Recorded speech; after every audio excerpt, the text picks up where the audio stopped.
Ce lundi 24 juillet 2023, Olivier Rollin a pris la parole lors des obsèques de Jane Birkin, dont il a partagé la vie. Celui que la chanteuse considérait comme son dernier amour a notamment exprimé de bouleversants regrets envers elle.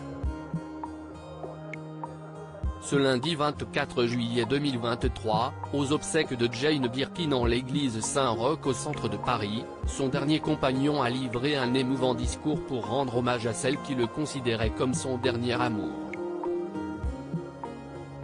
La chanteuse de 76 ans, disparue le 16 juillet dans son appartement, a en effet partagé la vie de l'écrivain Olivier Rollin, garçon formidable et grand écrivain, comme elle le décrivait au micro de Catherine Sellac en 2017. Ce début de semaine, c'était à son tour de chanter les louanges de Jane Birkin, dont la mort avait provoqué une pluie d'hommages sur les réseaux sociaux et dans les médias. Nous ressentons tous, chacun à notre façon, combien son absence va nous appauvrir, assure-t-il, avant d'exprimer de bouleversants regrets à l'égard de sa compagne.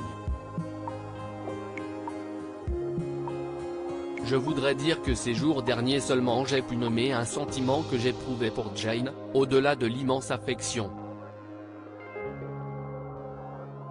Et ce sentiment, si est-il l'admiration, si est-il peut-être un peu solennel, si est-il sûrement en tout cas ce qu'elle aurait pensé. Elle qui détestait tant les grands mots, les grands airs.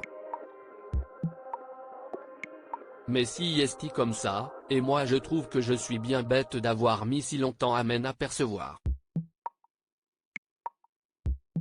Avant qu'il ne partage une drôle d'anecdote, une fois, chez des amis, parce que j'avais dû le mériter, elle m'a quand même balancé un verre de vin au visage, ajoutant en riant qu'elle regrettait de ne pas m'avoir envoyé tout le contenu de la bouteille. Comme je voudrais me reprendre encore dans la gueule ce verre. Elle était irrésistible, même dans la colère. Après Olivier Rollin, C.S.T. Marlowe, petit-fils de Jane Birkin et fils aîné de Lou Doyon, qui s'est exprimé au micro le temps d'un dernier adieu à l'artiste.